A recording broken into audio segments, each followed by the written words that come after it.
What's up, y'all? I'm back in the studio. We started school, y'all, so we are now going to commence with recording in the car. So how has everybody been? Are you guys warm? The snow is starting to melt slowly but surely here in Kentucky. We are back at school, like I said, and our favorite show came back on the air. Now, for y'all, well, it's probably for everybody. Did it come on at 8:30 or did it come on at 9? I wasn't sure. I wasn't able to watch until earlier today when I was on break. And this episode was cute. So welcome to AAB TV, better known as Authentically RGB TV. I am RGB, and we are here every week to recap and run through my favorite show, your favorite show, our favorite show, Abbott Elementary. So let's get into the video, y'all. First, let's get this out the way. Jacob be getting done so wrong, y'all. He be getting done so wrong. So the episode opens up with him on the city bus here in Kentucky. Well, Louisville, we call it the TARC. But I know at different cities they call them different things. So he was on the SEPTA, I believe, and he was just, talking the driver's ear off to the point to where, the driver had to, trick him into getting off at an earlier stop because he just couldn't get it.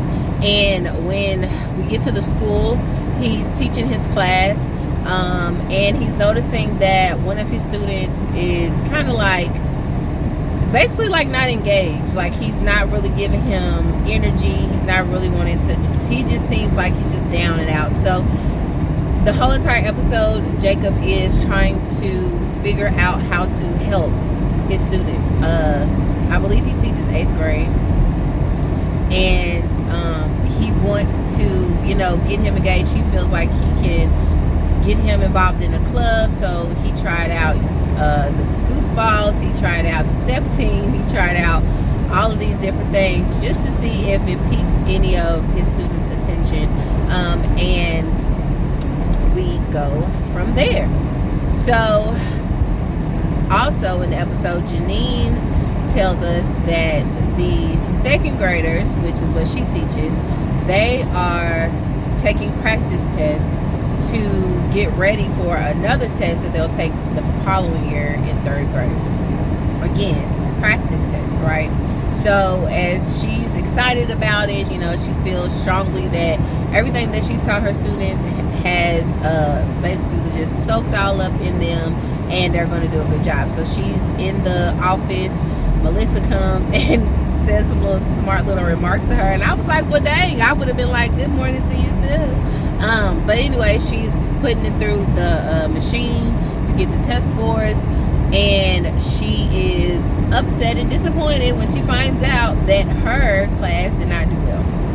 And so she's like, there's got to be some theory, there's got to be some reason as to why my class didn't do good. Like, are you kidding me? Like, every year my class does well. And on the other hand, Melissa's class did well. So again, she's trying to compare when they took the test, what the temperature of the room was, what time of day, did they eat, was it after lunch? Like, because there is absolutely no way that her kids, just flunked this test like that. And everybody was kind of like, okay, but they was also brushing her off because they're like, look, it's a practice test. And what was so funny is that I literally just heard somebody make this reference to Allen Iverson earlier this week, and Melissa did it. Something about practice. I came here to practice. I don't know. I would have been just like everybody else, like, okay, I don't get it. Yeah. But I just thought that was funny. But yeah, so she's just like trying to get ideas or get reasons as to why, like I said, her kids are doing it, and everybody's like, girl, it's practice, like, it's fine. So she asked Ava permission if she can have her class retake the practice test, and because she's like, I know they're gonna pass. And speaking of Ava, She's in the office. She is looking kind of silly in the face, and then we see that Mr. Johnson is outside, cleaning, but also meddling. And we find out that it's because the IT guy, O'Shawn, I remembered his name, is in the office, and she's just like, she always gives him a hard time, but it's so obvious that she's interested in him and that he's very, very much interested in her, but she just always gives him a hard time. And we find out why. Well, at least I did, because I wasn't putting two and two together to get four. I was just like, why is she really out here like just brushing him off? Like, he's cute, he's got a job, he's nice, he's obviously like wants the girl. Like, hey, but stop being mean. But anyways, they're chit-chatting it up. She's like basically rushing him off, and he's asking, do you have anything for me to do? I'm gonna go upstairs. And she's like, no, I'm fine. And so he's like, okay, and says some other little cutesy things to her, and she peeps it, but again, she gives attitude. And Mr. Johnson peeps it and is looking like, girl. And as Mr. Johnson is there, the secretary comes and lets him know that the district sent a custodian prospect to come and shadow him. And so he takes it upon himself to basically show the custodian the ropes. And he says that he knows that they're trying to like push him out because of his age. But he was like, I got a little thing or two I'ma do. And I believe the guy that came on the show, I think his name is Eric Andre. So shout out to Eric Andre. Quinta just be having everybody on her, don't she? So like I said about Jacob, he goes and tries out the step team. Well, first he tries out the podcast club, because he's asking questions, or just like I said, not really fully giving his student like a chance to tell him what he's really interested in, because he just gives like little dry one-word answers, not a lot of personality. So he's like, okay, I think I know what would be best for you. We have a podcast club, let's go try it.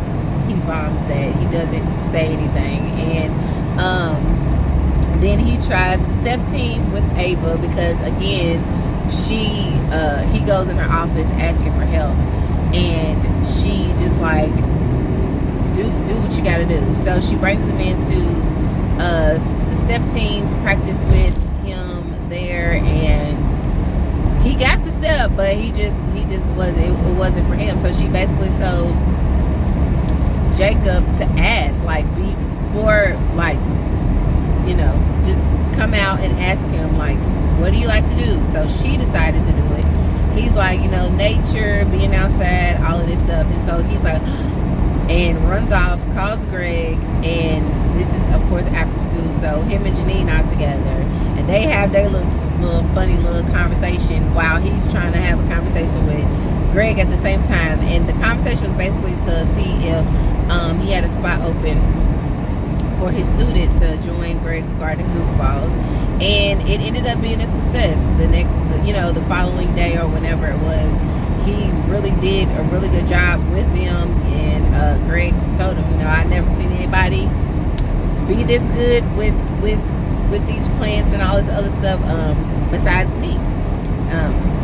And so Jacob felt pretty good about that. So like I said, he just wanted to make sure that he had a relationship with his student, that his student felt like he belonged, and there was a lot of, I don't remember if there was a lot of things going on at home or if he said anything about it, but I do remember Ava joking on his daddy and saying, like, don't invite him to the school because she can't stand how he looks.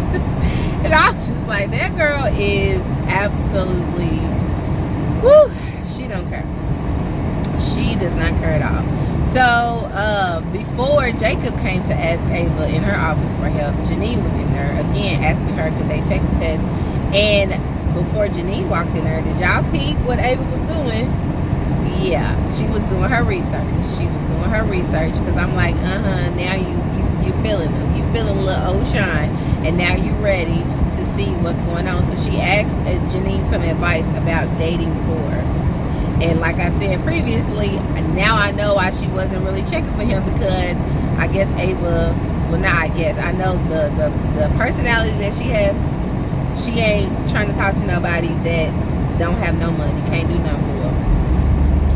And for the most part,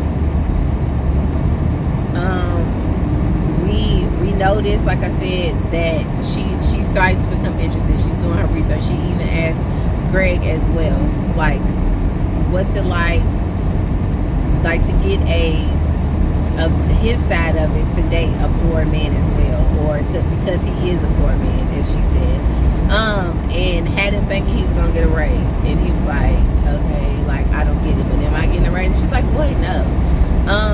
So yeah, so once Ava and the guy from IT had their last little conversations or whatever, she was in Janine's classroom. Now at this time, Janine and her are going back and forth, just having a conversation or whatever, and he comes in and Janine notices that they're flirting, but Ava's giving attitude and all this other stuff, but she even pans to the camera like, did y'all see that? Like, and she could tell, like, he likes you, so what you gonna do about it? And I'm kind of excited to see Miss Ava. She be acting like she's just so hard and just don't care, but she got a little mushy side, and even though she tries to act like she hates Janine's good, she loves her, and Janine loves her too, and she knows it. And let's go back to Melissa and Barb. So as I said, Janine was trying to come up with all of these theories about why her students failed. They took the practice test. She, felt like, we got to get my kids retested. She decided to do it bright and early in the morning at a certain temperature in the classroom, and she just knew for sure that her little theory was going to work this time. And while she's trying to run all of this past all the teachers and stuff, Barb and Melissa were getting highly annoyed. So they go to get, pedicures and stuff, and they're talking about it. And I don't know if y'all peeped it, but Barb mentioned something about retirement. And as soon as she said that, Melissa jumped and interrupted and started talking about something else. But I was like, oh, all right. So as Janine goes on throughout the week, they retake the test. The kids did not do well again. So she just couldn't understand it. And so they were talking to her in the teacher's lounge, and they basically said, it's you're the problem. And she was like, what? And it was so funny that when somebody made a comment, and Greg was like, damn. And then Janine, at the end of the scene, Janine made a comment again, and he was like, well, damn. It was so funny.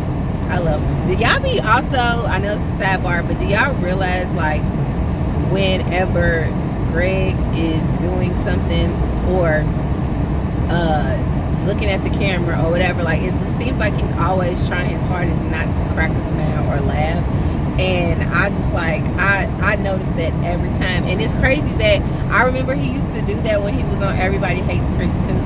So if y'all don't notice it, try to pay attention. It looks like he just wants to bust out laughing at certain points of the scene on these episodes.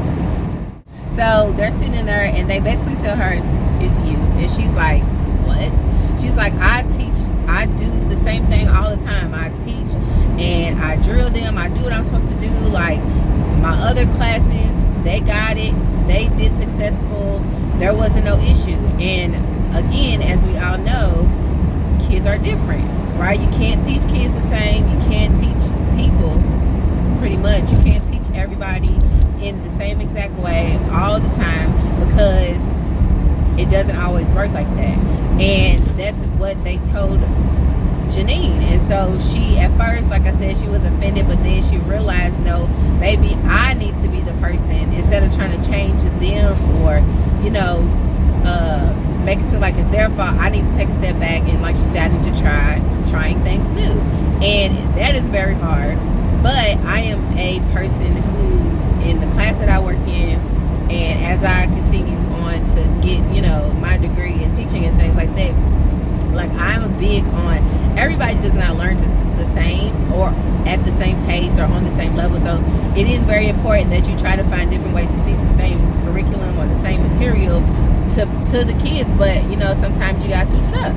And once she realized that, it was like the revelation that she had, like she said, when, you know, she had Ava in there talking to her, the kids actually got it. You know, she made it more visual for them, because as Melissa, or it might have been Barb, she said, like, yeah, those kids got it, but each year you have different kids, so you got to switch it up. You got to try different things. And she ended up doing that, and so she felt better about the outcome. And again, like I said, she realized, you know, yeah, it is just a practice, and as we go through it and I teach y'all this material, it's going to stick a lot better, because I'm making it easier for this group to understand. So I guess that's basically just a shout out or a piece of information for teachers, all, you know, that watch the show, or just people in general, like trying new things, trying new ways to go about teaching, or whatever you want to do. Like, it's okay, and you can't keep on doing the same things over and over and over expecting different results, right? That's the definition of insanity, as people always say. So yeah, I was very glad that that they were able to get Janine to see that, because again, like Barb said, as a young teacher, you want to just do it and think that everything's going to go one way, and sometimes it doesn't. And you know, they just have to remember that, you know, I always say everybody had their first day, or everybody had to start out at the bottom, and as you grow, you gain wisdom and knowledge and experience and understanding, and you'll start to be able to see that that it's okay if things don't go your way. And it was very hard at first for Janine to accept, but like I said, I'm very, very glad that she got it, and she realized what she needed to do for the success of her classroom. And also, as the day goes on, or the week goes on, Mr. Johnson is with the other, you know, the custodian in training, and he's showing him all of these tips and tricks and ways to do things, and he's just so amazed, so just like taken aback about how good he is, and how, you know, he knows a secret to this and that. And of course, you know, there was some silly Mr. Johnson, you know, sayings and faces and stuff that he was doing. And then the trainee was just basically like, I want you to know that the district sent me here to replace you. And he was just basically like, oh, I know, but I ain't going nowhere. He was like, you gonna be a good custodian, but you ain't gonna be here. And he basically told him, yeah, you ain't taking my job. So I was like, I know that's right. And then towards the end of the episode, or at the end of the episode, Jacob is back on the scepter, I believe, because also throughout the entire episode, everybody was mentioning on the like different scenes, they were watching the news, and they were talking about a strike that the SEPTA workers were going to go on, which, like I said, are the people who work for the public transportation in Philadelphia. And so yeah, at the end, Jacob is back on the bus, back in the ear, just talking the driver's head off, and it comes across the intercom that they are going to go on strike. And he's like, wow, like, I can't believe you all are really going on strike. And he's like, it's happening now. And so the guy was like, yeah, so I guess it stops here. So he gets Jacob to get off the bus, and then Jacob's looking around like, hey, where's everybody else at? We're like, why are you still on the bus? And he's like, oh, don't worry, everybody. The strike doesn't start till tomorrow, but for him, it starts today. So he done tricked Jacob to get off the bus. And Jacob was like, really? And then that was the end. So like I said, Jacob be getting done so wrong, but he has such a good heart, such good intention. Him and Janine are just like the perfect besties, because they always want to help somebody, and they're so quirky. And I just love this show. It's such a good show. As fast as it goes, it is such a good, feel good show. All right, y'all, if I missed anything, please forgive me, because like I said, I'm trying to do this all in one day. And normally I watch it like twice before I do the review or the recap. So thank you guys for watching. I hope you guys are staying warm. Like I said before, I hope you guys are, if anybody lives in California, I hope you guys are safe and sound and doing well. And hope you guys have a fantastic, wonderful rest of your week. I appreciate you for watching. I do appreciate you. So I will see y'all next week on another recap, y'all. Peace.